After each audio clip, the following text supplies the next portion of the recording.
Hey gang, Sonny and me here, Uncle Todd, and we are looking at, for our final September film, I thought we'd go with a Troma film. Now, if you're familiar with Troma, they were a independent film company formed back in the 70s by Michael Hers and Lloyd Kaufman.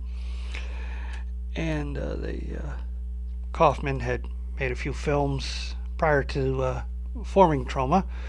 One was a student film, and those are their first releases. And then they started making sex comedies like Squeeze Play and Waitress and The First Turn On. And they kind of run the gamut on that when they saw a headline in paper that horror films were over. The whole slasher craze had ended. People should move on from horror films. So, of course, Kaufman, being Kaufman, decided this was the perfect opportunity to do a horror film, which turned out to be a horror film slash superhero origin story, The Toxic Avenger. We are going to look at the follow-up film, not any of the sequels, Class of Nuke'Em High, which was important for the company because this was the first one that they produced themselves that they did not release in theaters. This was a straight to video, and it came at the perfect time because video stores were opening up and there wasn't a lot of material available. So for shelf space, independent producers like Troma could pump out movies on videos and get them in the shelves.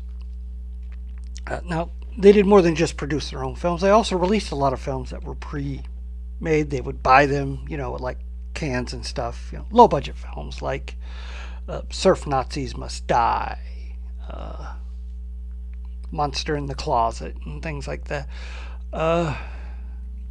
And surprisingly, some actually well-made good films like Death by Temptation and Frightmare, which not as good as that one, I kind of liked. It was also Jeffrey Combs' I think screen debut. Anyway, anyone that knows Troma knows they're all about certain things: fart jokes, gratuitous nudity, over-the-top cartoonish violence with extremely obvious fake special effects because they did homemade special effects, a lot of gooey, humor that's in a lot of bad taste and very much not politically correct. And they love morbidly obese people. There's always 1 to 2 in their films. We open at Tromaville, which was also the setting of Toxic Avenger, which is the nuclear waste capital of the world.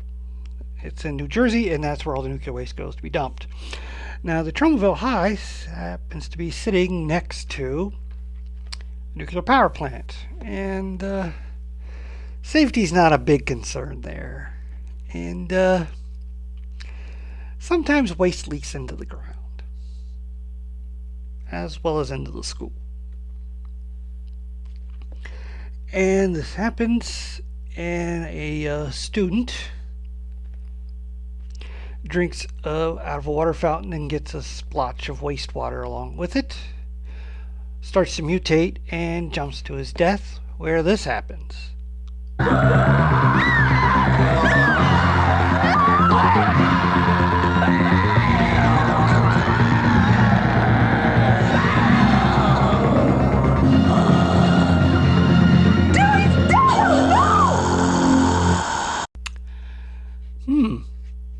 See what I mean about gooey? Anyways, of course, the press then go to the power plant where the plant manager gives his view on what probably happened. So far, we have found no connection between that unfortunate student and this facility. In fact, we have uncovered that the victim had not 1, but 2 microwave ovens, which we believe to be a contributing factor. Microwaves. Of course, that was probably it. Liar! Liar! Yeah, well, that goes without saying. The plant manager is played by Pat Ryan, who Troma fans know played the evil mayor in Toxic Avenger, and this is his second villainous role as the plant manager. We're then introduced to the main characters, Warren and Chrissy, who are the romantic couple for the film, and their goofball pals Eddie and Greg. And then we are introduced to the Honor Society.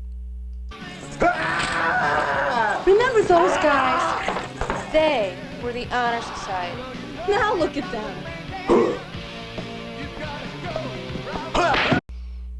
Those look like a fine bunch of boys and girls. They now call themselves the Cretans. Great name for a rock band.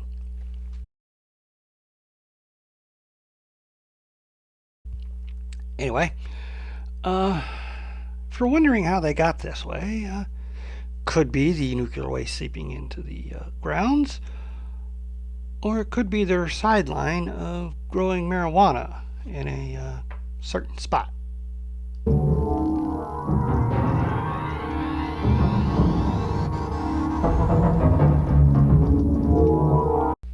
So, inside the power plant grounds is apparently the best place to grow marijuana because it grows faster there than anywhere else. Anyway, calling it an atomic high, they charge extra. And Eddie buys some because, well, there's this party at this college, and if he's got some stuff, he and his friends can attend. Which they do. And at this point, we learn that both Warren and Chrissy, though madly in love, haven't,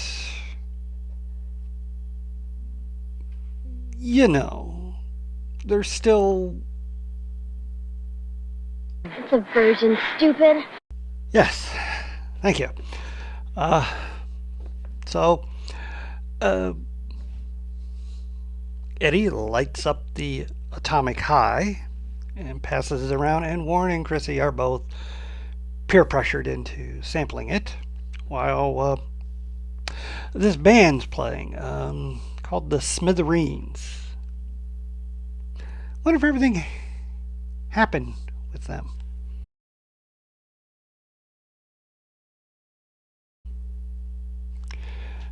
Anyway, later on,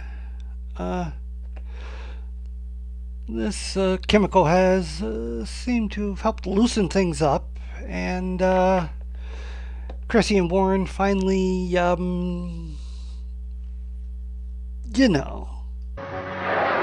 Sex. Yes, thank you.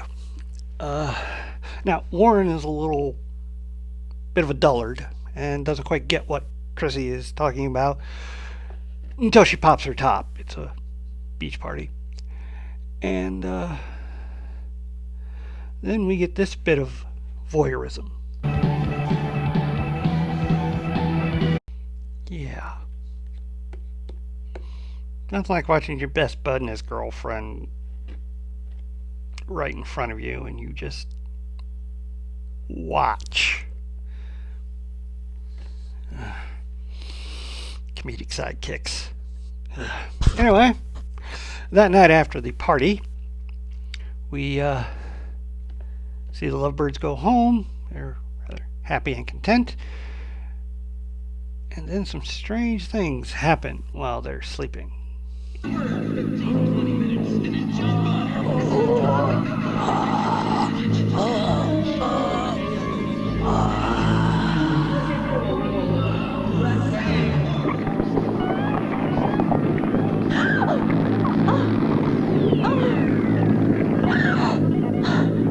They wake up. These were obviously just weird nightmares. The next day at school, they're not feeling all that great. Warren worse than Chrissy. And Warren leaves school early because he's really sick. Must have been that stuff Eddie gave them. And he goes home, where he mutates. We then cut to some of the Cretans who are doing some purse snatching, make extra money. When this happens.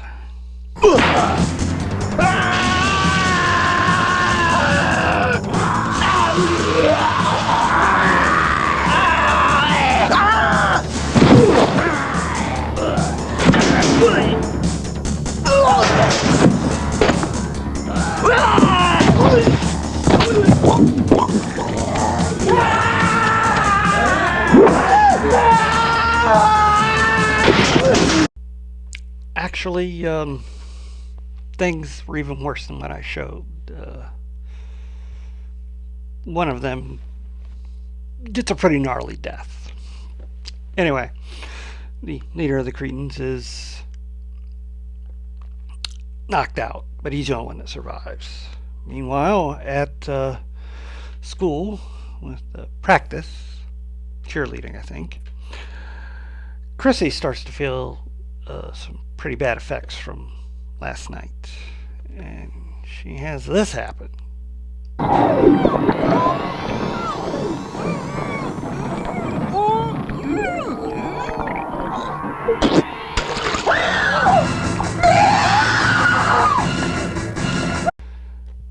Sadly, she collapses in the bathroom, and an ambulance is called and taken to the hospital, where the doctor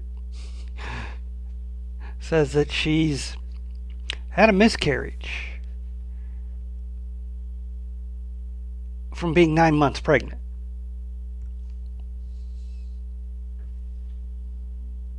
Which causes a bit of slapstick between Warren and Chrissy's mother when he shows up at the hospital. Oh, as for her child, well, this happened.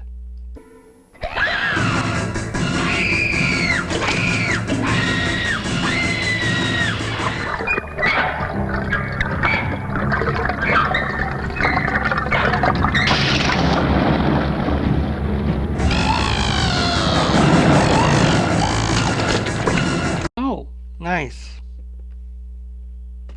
It's now sitting in some toxic barrels in the school's fallout shelter in the basement. Why are there chemicals here? I got no clue.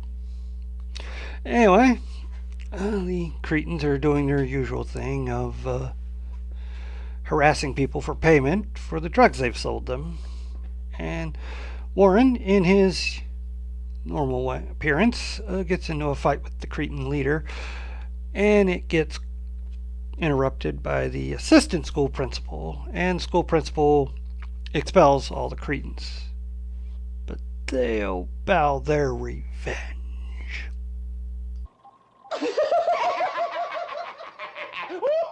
Oh, I shudder to think what that might be. Oh, I think it's time we introduced Chekhov's laser. Yeah, what is it? What is it? It's a laser, that's what. Mr. High just got it in last week. Hey, come on, you better watch it, Eddie. It's gonna be dangerous. I wonder if that will have anything to do with the climax of the film. I mean, you don't just introduce a laser and then forget about it. Audience would feel cheated. While all this stuff has been going on, more and more workmen from the power plant have been coming over, doing safety checks, looking for radiation, and they're finding it. Especially the guy in the checks out the fallout shelter.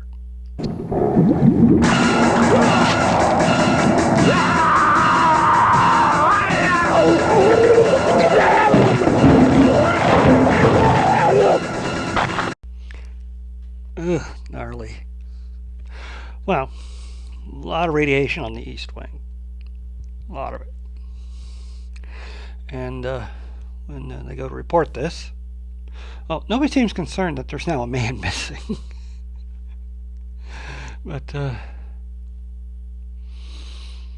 if they have to close down the school, it could take days. Bad publicity. So the plant manager comes up with another idea. Call Wesley. Tell him he's got structural damage. Structural damage. Tell him anything you want. Just tell him it will go in at night so he doesn't have to close the school. Ooh. He's a slimy one. Well, the Cretans have decided what they're going to do. And they put their first part of their plan into action. There's a very attractive person with red hair waiting for you downstairs. Well, Chrissy handed off to a other person down in the fallout shelter. Phase 2 goes into effect. Can I have your attention, please? This is not a drill. This is a nuclear emergency. Please evacuate your school immediately. I repeat, this is not a drill.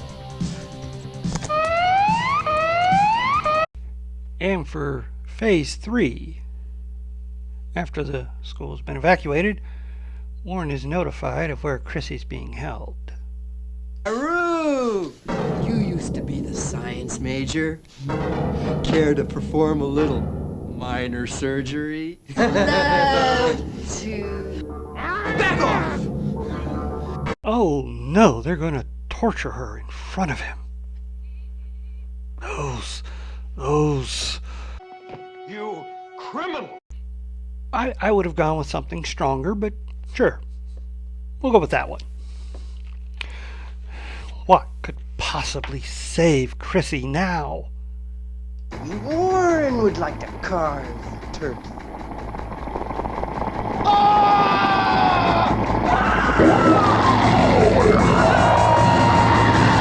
Of course. A Dulcis Machina. Chrissy's child. This is gonna get bad.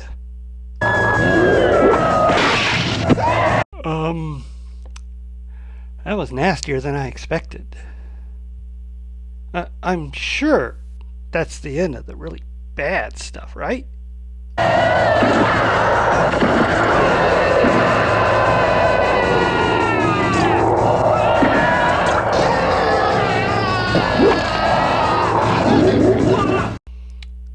Okay. This is going to be a gooey ending. Well, as Warren and Chrissy hide in the science lab, the monster starts doing a eeny, meeny, miny, mo kind of thing.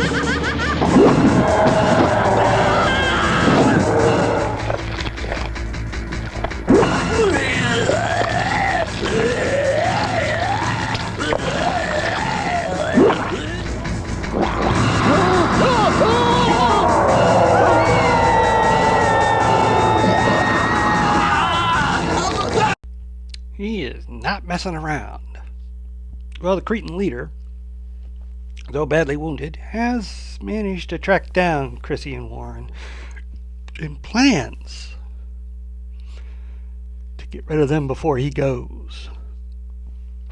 But again, Chrissy's child is not keen on that idea.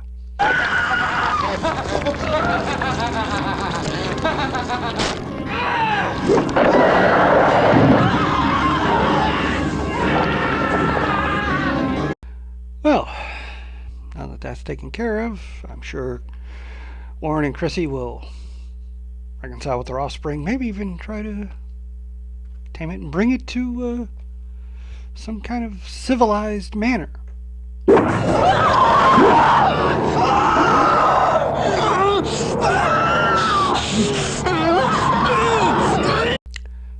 Apparently not. Looks like it's time for Chekhov's laser.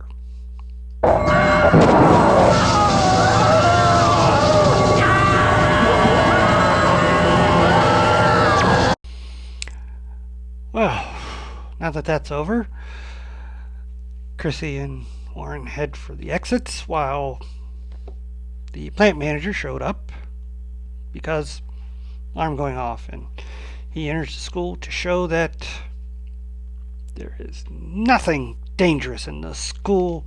It's been a false alarm. Boy, is he in for a bit of a surprise.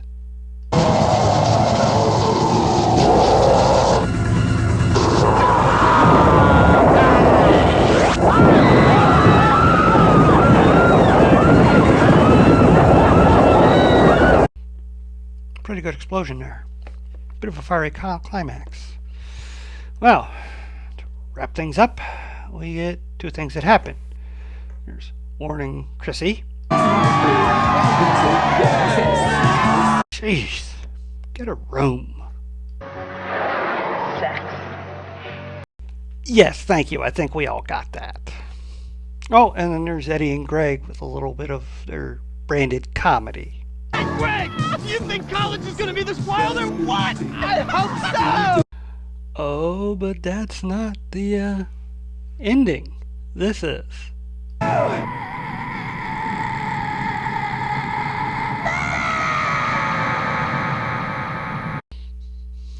Set up for a sequel.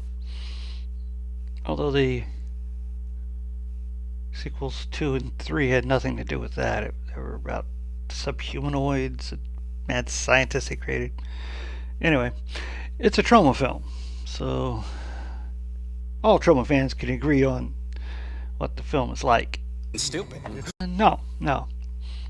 I was thinking of a better word.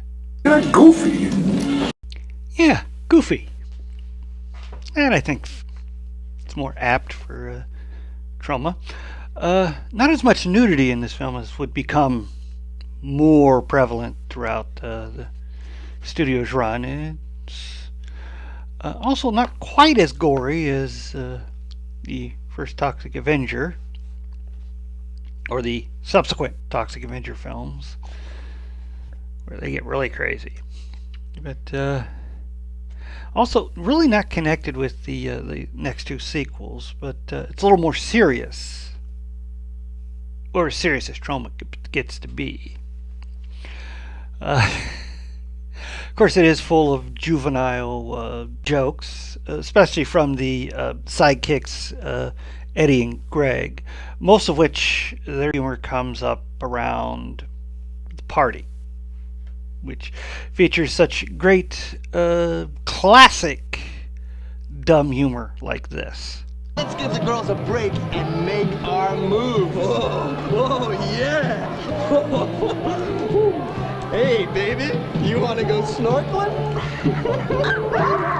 Wow! Beat it, creep. I think she loves me.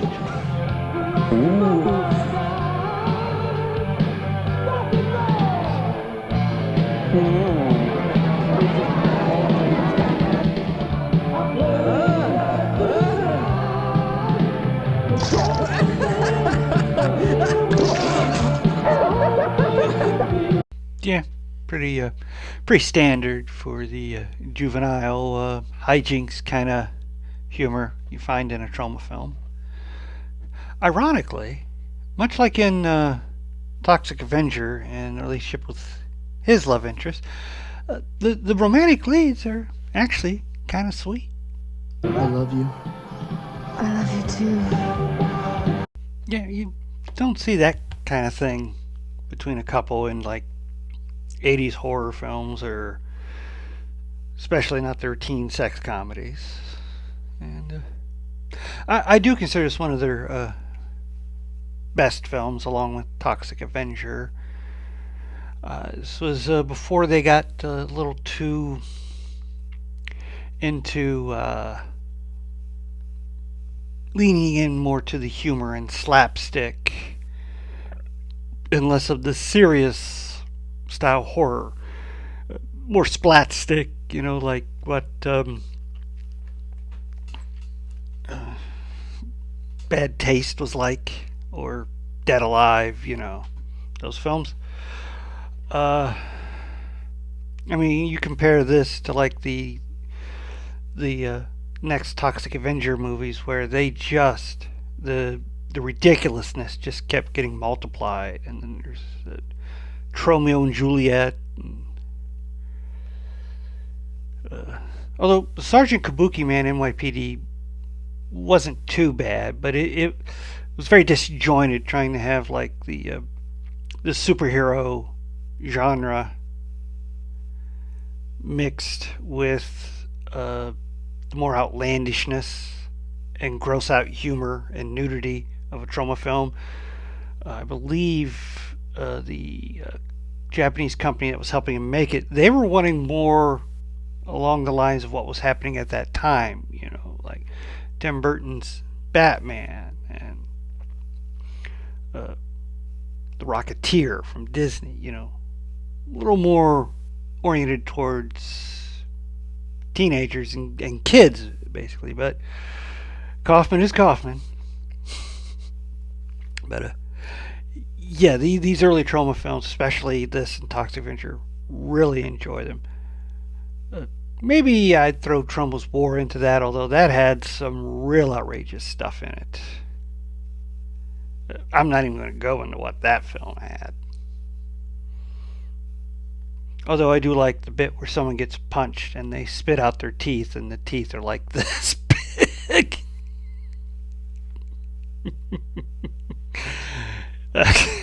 Anyway, yeah, I really like this film. It's different, and the humor's pretty good. The gore effects are pretty good. I like the main characters.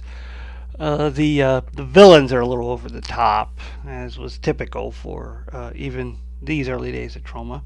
And of course, you got to have an extremely obese man to be in it, because Kaufman he had a liking for putting very, very large men in their films. And rarely was their size the butt of the joke. A lot of times they were like babe magnets. If you've ever seen like Squeeze Play, where the villainous rival baseball player has like 4 girlfriends who all just hang on him, and he weighs a good 350. So, they were no fat shaming in these films. And, Pat Ryan, he's really good at playing those kind of slimy villains who really know how to put on the charm with the slick double talk when it comes to smoothing over things with the press. He was very similar to, again, Toxic Avenger. Yeah, very fun film. As long as your liking for non-PC and gross out humor is pretty high. Because if it's low, you're just going to say, what in the world did I just watch? Well, please hit like, share, and subscribe. And stay after the credits for my favorite scene.